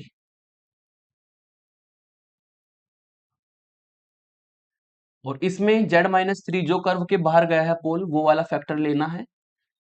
ये तो हो गया एफ जेड फंक्शन। और जेड नोट हमें लाई करना है, जेड नोट हमें कंसीडर करना है वो पोल जो कि कर्व के अंदर है। कर्व के अंदर कौन है? z=1 है, जिसको आपने जेड नोट का नाम दिया। तो जो कर्व के अंदर है उसको जेड नोट मान लिया, जो कर्व के बाहर गया है उस वाले फैक्टर को एफ जेड में इन्वॉल्व कराना है। ये टाइप 2 प्रॉब्लम्स होती है, ध्यान रखिएगा। अब ये जो फंक्शन है एफ जेड, ये इस क्लोज कर्व सी में कभी इंफिनिटी नहीं बनेगा।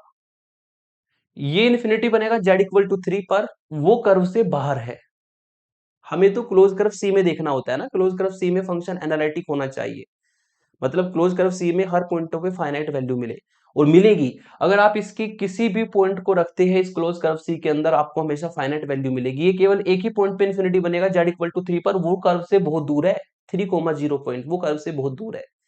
तो हमने लिख दिया कि जो एफ जेड फंक्शन है वो एनालिटिक है within and on close curve C, और जो जेड नोट पॉइंट हमने माना है 1 and Z naught equal to 1 lies inside C, फिर तो हम कोची की इंटीग्रल फॉर्मूला लगा सकते हैं। कोची का इंटीग्रल फॉर्मूला आपको देखना है, z-1 की कितनी पावर है? 1 पावर है, तो सिंपल फॉर्मूला लगेगा, 2 पावर में एक बार डेरिवेटिव वाला, 3 पावर में 2 बार डेरिवेटिव वाला। तो ये एक पावर में है, तो सिंपल फॉर्मूला यहां पर लगेगा। सिंपल फॉर्मूला मैंने ऑलरेडी लिख रखा है। सिंपल फॉर्मूला होता है जिसको मॉडिफाई करके इस फॉर्म में ला सकते हैं। यहाँ पे वैल्यू रख देंगे, इंटीग्रेशन सी एफ जेड की वैल्यू रखेंगे। एफ जेड है हमारा sine pi Z square plus cos pi Z square, और डिवाइड में है हमारा z-3, ठीक है। और जो आपका जेड नोट है उसकी वैल्यू रख देंगे। जेड नोट की वैल्यू है हमारी 1, तो z-1 फैक्टर नीचे जाएगा। और अगर इसको सिंप्लीफाई किया जाए, अगर इसको सिंप्लीफाई किया जाए, ये वही इंटीग्रेशन बनेगा जो कि आपको फाइंड करना था, यू कैन मैच, है ना। और इक्वल में मिलेगा आपको 2 पाई एफ ऑफ जेड नोट की वैल्यू है 1, ठीक है। अब हमें क्या करना है? इस f1 की वैल्यू को फाइंड करना है। f1 का मतलब जो एफ जेड फंक्शन है उसको उठा लेते हैं हेयर। एफ जेड फंक्शन हमने लेट किया था भाई sine pi Z square plus cos pi Z square, और डिवाइड में z-3। अब हमें निकालनी है इसकी f1 की वैल्यू, तो हम यहाँ पे इसमें z को 1 रख देंगे बोथ साइड। अगर z को 1 रखा जाए तो यहाँ पर बनेगा आपका साइन पाई प्लस कोस पाई, और डिवाइड में 1 रखने पर 1-3। साइन पाई की वैल्यू 0 होती है, कोस पाई की वैल्यू -1 होती है, और नीचे से मिलेगा 1-3 -2। सॉल्व करके 1/2 आएगा, यानी कि इसकी जो वैल्यू है 2 पाई आयोटा, और मल्टीप्लाई बाई 1/2 मिलेगा। 2 से 2 कट के आपको पाई आई आंसर मिलेगा, ठीक है। और आप चाहे तो उसको डिसिम्प्लाइज करके इस फैक्टर को अब कैसे भी लिख सकते हैं, इससे कोई फर्क नहीं पड़ेगा, उसी इंटीग्रेशन की फॉर्म में लिख सकते हैं। तो ये आपका फंक्शन बनेगा sine pi Z square plus cos pi Z square, और जो ऊपर वाला फैक्टर है z-3 नीचे आ जाएगा, तो ये वही बन जाएगा इंटीग्रेशन जो आपसे पूछा गया था। और इसकी वैल्यू आपने कोच इंटीग्रल फॉर्मूले से निकाली है पाई आई, तो ये इसके लिए आंसर होगा बाई कोच इंटीग्रल फॉर्मूला। बस आपको यही ध्यान रखना है कि अगर कोई पोल कर्व के बाहर चला जाता है उसको फंक्शन के अंदर इन्वॉल्व कराना है, और जो पोल कर्व के अंदर है उसको जेड नोट मानना है और कोची के इंटीग्रल फॉर्मूले लगाने हैं, टाइप 2 वाली प्रॉब्लम्स में। नेक्स्ट एग्जांपल लेते हैं। एग्जांपल में फंक्शन आपको ये दिया है और कर्व आपको ये दिया है। कर्व आपको दिया है एक सर्कल की फॉर्म में, यू कैन सी हेयर। जो स्टैंडर्ड फॉर्म होती है वो z-z0 = r होता है, ठीक है। तो हेयर जो z0 होगा, यानी कि जो सेंटर होता है, ये सेंटर होता है, ये रेडियस होती है।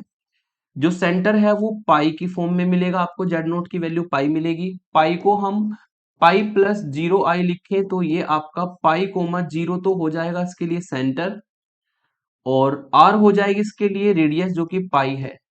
तो हमें एक ऐसा सर्कल बनाना है जिसका सेंटर पाई 0 हो। पाई 0 का मतलब ये एक्स एक्सिस पर लाई करेगा क्योंकि इसमें वाई 0 है, और रेडियस लेनी है पाई। तो हमने एक ऐसा सर्कल बनाया जिसका सेंटर पाई 0 हो। पाई की वैल्यू 3.14 आप कंसिडर करके चला सकते हो।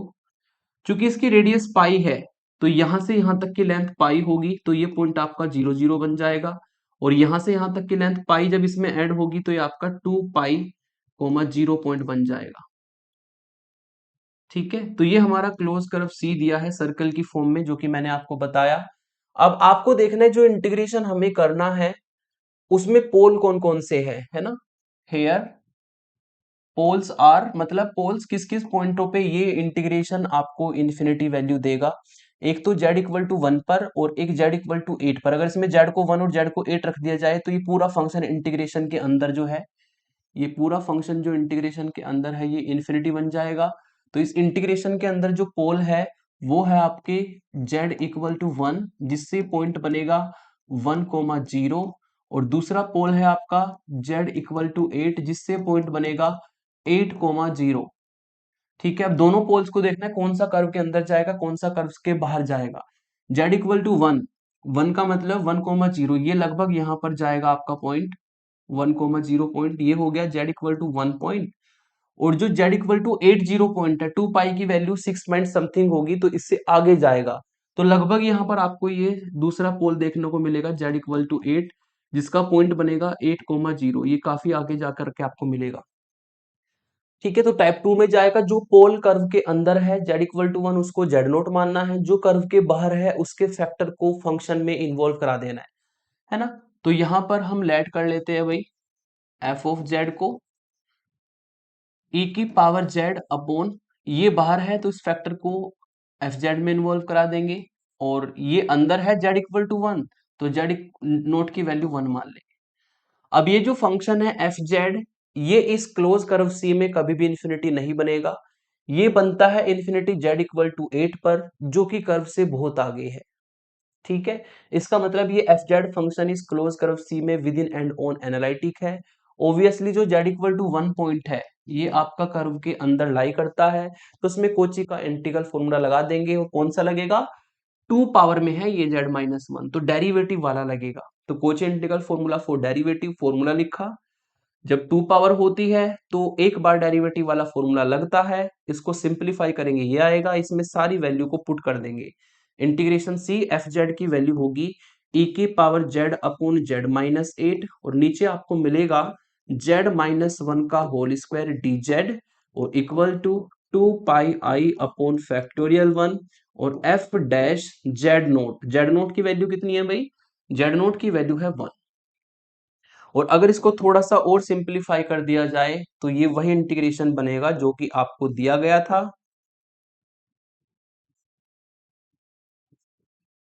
ठीक है, इक्वल टू में 2 पाई आई। अब हमें वैल्यू चाहिए f-1 की, f-1 की वैल्यू इधर निकाल लेते हैं। ठीक है, हेयर जो एफ जेड फंक्शन है वो हमने लेट किया है e की पावर z अपॉन z-8। ठीक है, एफ डैश निकालना है तो इसका मतलब इसमें हमें कोशिएंट टूल लगाना पड़ेगा, क्योंकि नीचे भी जेड का फंक्शन है ऊपर भी जेड का फंक्शन है। कोशिएंट टूल ये कहता है कि डिवाइड में जो है उसकी पावर 2, फिर डिवाइड में जो है उसको एज इट इज, न्यूमिनेटर का डिफरेंशिएशन e की पावर जेड का e की पावर जेड माइनस न्यूमिनेटर को एज इट इज e की पावर जेड, और z-8 का डिफरेंशिएशन 1। अब इसमें हमें क्या करना है, z की जगह पे इसमें 1 रखना है, f-1 है ना, z की जगह पे 1 रखना है। तो f-1 की वैल्यू हमारी आएगी 1-8, और e की पावर 1 माइनस e की पावर 1 अपॉन 1-8 का होल स्क्वायर। इसको अगर सिंप्लीफाई कर दिया जाए तो ये आपको मिलेगा भाई -7e। ठीक है, -7e और -1e, यानी कि माइनस के 8e तो ऊपर से मिलेगा, और नीचे से मिलेगा आपको -7 का होल स्क्वायर यानी कि 14। ठीक है, -7 का होल स्क्वायर यानी कि 49। ठीक है, तो ये वैल्यू यहाँ पे रख देंगे हम। इससे आपको मिलेगा -8e अपॉन 49। ठीक है,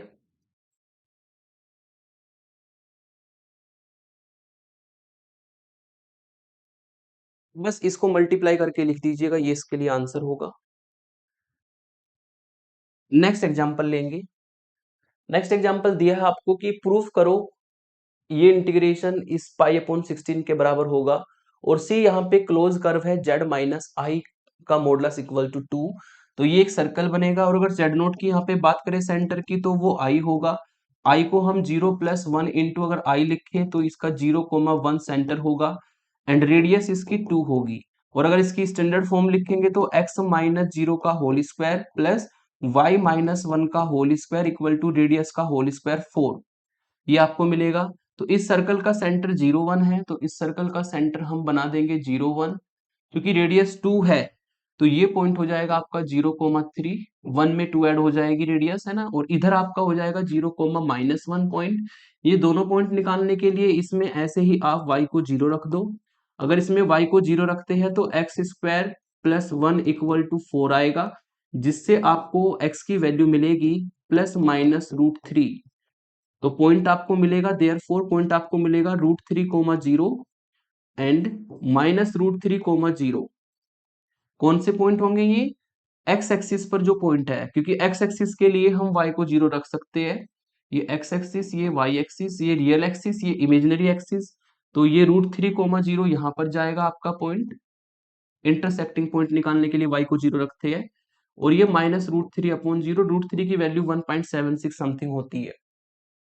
अब आपको देखना है कि इस इंटीग्रेशन के अंदर जो फंक्शन लिखा है इसमें पोल क्या क्या है। पहले इसको थोड़ा सा मॉडिफाई करेंगे, है ना। इसको हम ऐसे लिख सकते हैं, इंटीग्रेशन सी z² + 4 के फैक्टर, z² + 4 के अगर फैक्टर करेंगे तो z-2i और z+2i आए। क्योंकि जब इसकी मल्टीप्लाई करेंगे तो a+b का होल स्क्वायर लगेगा। और इसमें जब a-b का होल स्क्वायर लगाएंगे तो a का स्क्वायर और माइनस बी का स्क्वायर, ये फॉर्मूला लगेगा, जिसको अगर सॉल्व करेंगे तो ये -4i² और i² की वैल्यू चूंकि -1 होती है तो ये z² + 4 बन जाएगा, है ना। तो z²+4 के जो फैक्टर होते हैं वो z-2i और z+2i होता है ना। तो यहां पर मैं इसको फैक्टर फॉर्म में लिखूंगा, तो dz तो ऊपर है और नीचे z²+4 को, पावर तो बाहर जो है वो रहेगी 2 है, नीचे जो z²+4 है उसको फैक्टर फॉर्म में लिखा z-2i और z+2i, ठीक है। जिसको आप कुछ इस तरीके से भी कन्वर्ट कर सकते हैं कि इंटीग्रेशन सी 1/1 z-2i का होल स्क्वायर और z+2i का होल स्क्वायर। चूंकि पावर बाहर 2 है तो दोनों फैक्टर की पावर 2 बनेगी। तो इस तरीके से हमने उसको फैक्टर फॉर्म में लिखा ताकि पोल्स को निकालने में आसानी हो जाए। अब ये पूरा इंटीग्रेशन के अंदर जो फंक्शन है ये कब इन्फिनिटी बनेगा? जब डिवाइड वाला पोर्शन 0 होगा। और अगर डिवाइड वाला पोर्शन 0 होगा तो आपको वहां पर पोल मिल जाएंगे। तो हेयर जो पोल्स हमारे होंगे, पोल्स आर, पहला पोल होगा आपका z=2i, जिस पर ये इन्फिनिटी बनेगा। दूसरा पोल होगा z=-2i, जिस पे इन्फिनिटी बनेगा। इसको पॉइंट फॉर्म में लिखेंगे तो 0+2i जो कि 0,2 पॉइंट बनेगा। और इसको अगर पॉइंट फॉर्म में लिखोगे तो 0-2i जो कि पॉइंट फॉर्म में 0, -2 बनेगा, है ना। तो ये हमारे यहाँ पर पोल बनेंगे। अब आपको देखना है इन पोल्स में से कौन सा कर्व के अंदर है और कौन सा पॉइंट कर्व के बाहर है। जो पोल कर्व के अंदर होगा वो जेड नोट माना जाएगा, जो कर्व के बाहर होगा उसको एफ जेड में इन्वॉल्व करा देंगे। तो 0,2 पॉइंट 0,3 से लगभग यहाँ पर आपको देखने को मिलेगा ये 0,2 पॉइंट। दूसरा पॉइंट जिसके अपोजिट में जाना है 0,-2, जो कि यहाँ पर जाएगा 0,-1 से आगे जाएगा 0,-2। ये पॉइंट है आपका z=2i और ये पॉइंट है आपका z=-2i। तो ये वाला पॉइंट हमारा कर्व के बाहर चला गया, है ना। जो कर्व के बाहर गया है उसको एफ जेड में इन्वॉल्व कराना है। जो हमारा कर्व के अंदर है पोल उसको जेड नोट मानना है। तो अब लेट कर लेते हैं हम यहाँ पर, है ना, एफ जेड को। एफ जेड हमारा लेट होगा, ऊपर तो 1 है और नीचे से फैक्टर ले लेंगे z+2i का होल स्क्वायर, क्योंकि ये जो पोल है ये कर्व के बाहर गया है। और जेड नोट मान लेंगे उसको जो कर्व के अंदर है। कर्व के अंदर कौन है? जेड नोट इक्वल टू होगा 2i पॉइंट। ऑब्वियसली ये जो एफ जेड फंक्शन हमने माना है ये विद इन एंड ऑन इस सर्किल सी में, विद इन एंड ऑन इस सर्किल सी में हमेशा एनालिटिक होगा। क्योंकि जिस पर ये इन्फिनिटी बनेगा ना वो पॉइंट आपका कर्व से बहुत दूर है, सर्कल से बहुत दूर है। ठीक है। और जेड नोट जो पॉइंट है 2i वो हमने देख ही लिया कि जेड नोट पॉइंट 2i यानी कि 0,2 पॉइंट वो कर्व के अंदर लाई करता है। तब इसमें हम फॉर्मूला लगा सकते हैं। कोची का इंटीग्रल फॉर्मूला लगाएंगे, कितनी पावर है यहाँ पर, इस फैक्टर की 2 पावर है, तो डेरिवेटिव वाला फॉर्मूला लगेगा। डेरिवेटिव वाला फॉर्मूला मैंने लगाया 2 पावर के लिए, फर्स्ट डेरिवेटिव का फॉर्मूला लगता है जो कि मैंने लिखा है। और यहाँ पर हमने जो है इसको इस फॉर्म में लिखा। अब इसमें सारी वैल्यूज को हम पुट कर देंगे। अगर वैल्यूज को पुट करते हैं तो पहले एफ जेड की वैल्यू, एफ जेड बनेगा आपका 1 जेड प्लस 2i का होल स्क्वायर और अपॉन में जेड माइनस जेड नोट की वैल्यू है 2i का whole square D Z equal to 2 pi iota. और एफ डैश जेड नोट की वैल्यू कितनी है हमारी भाई, जेड नोट की वैल्यू है 2i, है ना। इसको अगर थोड़ा सा मॉडिफाई कर दिया जाए तो ये आपको उसी फॉर्म में दिखेगा, जेड माइनस 2i का होल स्क्वायर और जेड प्लस 2i का होल स्क्वायर, है ना। ये उसी फॉर्म में आ जाएगा जिस फॉर्म में हमने इसको कन्वर्ट किया था। अब आपको 2 पाई आई, अब आपको वैल्यू निकालनी है एफ डैश 2 पाई की, 2i की। तो उसके लिए हमें क्या करना होगा, ये फंक्शन उठाना पड़ेगा भाई। फंक्शन है आपका एफ जेड इक्वल टू 1 जेड प्लस 2i की पावर 2। हमें इसका करना है एक बार डिफरेंशिएशन, देन इसका अगर डिफरेंशिएशन करेंगे एफ डैश जेड निकालेंगे तो ये जेड माइनस 2i की पावर -2 हो जाएगा ऊपर जाके। उसका डिफरेंशिएशन करेंगे तो -2 और जेड प्लस 2i की पावर -2 -1 -3 होगा, नीचे जाकर के +3 में कन्वर्ट हो जाएगा।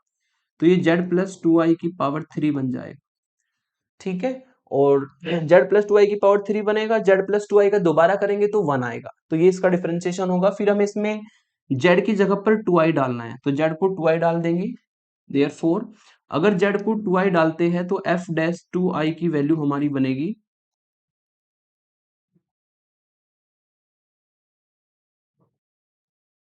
एफ डैश 2i की वैल्यू हमारी बन जाएगी भाई -2/2i प्लस 2i की पावर 3, जिसको हम ऐसा भी लिख सकते हैं -2/4i की पावर 3, और जिसको हम ऐसा भी लिख सकते हैं -2 ये हो जाएगा आपका 64, और i की पावर 3 को हम आई स्क्वायर इंटू आई लिख सकते हैं। आई स्क्वायर की वैल्यू होती है -1, आई स्क्वायर की वैल्यू होती है हमारी -1, यहाँ पे पुट कर देंगे, विल बी इक्वल टू -2/64 और ये -1 आयोटा, इसमें -1 से -1 कट जाएगा और 2 से ये 64 कटेगा जो कि 32 बनेगा। तो ये 1/32i आएगा। यहाँ पर मैं इसकी वैल्यू रख देता हूँ 1/32i, और यहाँ पर भी देखा जाए तो i से i कट जाएगा और 2 से ये 32 कटेगा तो 16 बचेगा, और इसका मतलब इसकी वैल्यू आ जाएगी पाई/16। और यही आपको प्रूफ करना था। यू कैन सी आंसर, है ना, यही आपको प्रूफ करना था। लास्ट में आप चाहे तो दिस इंप्लाइज करके इसको उसी फॉर्म में ला सकते हैं, है ना। दिस इंप्लाइज इंटीग्रेशन सी, जब इन दोनों फैक्टर को वापस मल्टीप्लाई करेंगे तो ये उसी फॉर्म में आ जाएगा 1/z² प्लस 4 का होल स्क्वायर डी जेड, और इसका आंसर आपने निकाला है पाई/16। यही हमें इसमें प्रूफ करना था। तो ये हो गई टाइप 2 वाली प्रॉब्लम्स। अब आपको देता हूं कुछ एग्जांपल्स होमवर्क वाले, है ना। टाइप 1 और टाइप 2 के कुछ एग्जांपल होमवर्क वाले दिए हैं। मेन चीज है कॉन्सेप्ट को सीखना। क्वेश्चन में फंक्शन पॉइंट कुछ भी आ सकता है, ठीक है, कर्व भी कुछ भी आ सकता है, सर्कल, रेक्टेंगल, स्क्वायर, ट्राइंगल, कुछ भी आ सकता है। बस आपको कॉन्सेप्ट अच्छे से आना चाहिए कि इस तरीके से क्वेश्चन को प्रोसीड करना है, तभी आप कर पाएंगे। अब इसमें जो आपका टाइप 3 है वो मैं नेक्स्ट लेक्चर में कराऊंगा, लेकिन टाइप 3 को आप तब समझेंगे जब आपको टाइप 1 और 2 अच्छे से आता होगा। तो इस लेक्चर को आप अच्छे से समझ लीजिएगा ताकि आप टाइप 3 को समझ सके। और टाइप 3 एक ऐसा टॉपिक है इसमें क्वेश्चन इंटीग्रल फॉर्मूले का जहां से लॉन्ग क्वेश्चन के चांस ज्यादा रहते हैं। यहाँ पर आपने क्या कवर किया, जो पॉइंट कर्व के बाहर चला गया उसको हमने फंक्शन में इन्वॉल्व कराया, जो पॉइंट कर्व के अंदर आ गया उसको हमने जो है जेड नोट मान लिया। टाइप 3 में क्या होगा, दो या दो से ज्यादा पॉइंट कर्व के अंदर चले जाएंगे, तब उस केस में क्या करते हैं वो नेक्स्ट लेक्चर में आपको पता लगेगा। आज के लिए इतना ही रखते हैं। Thank you for watching.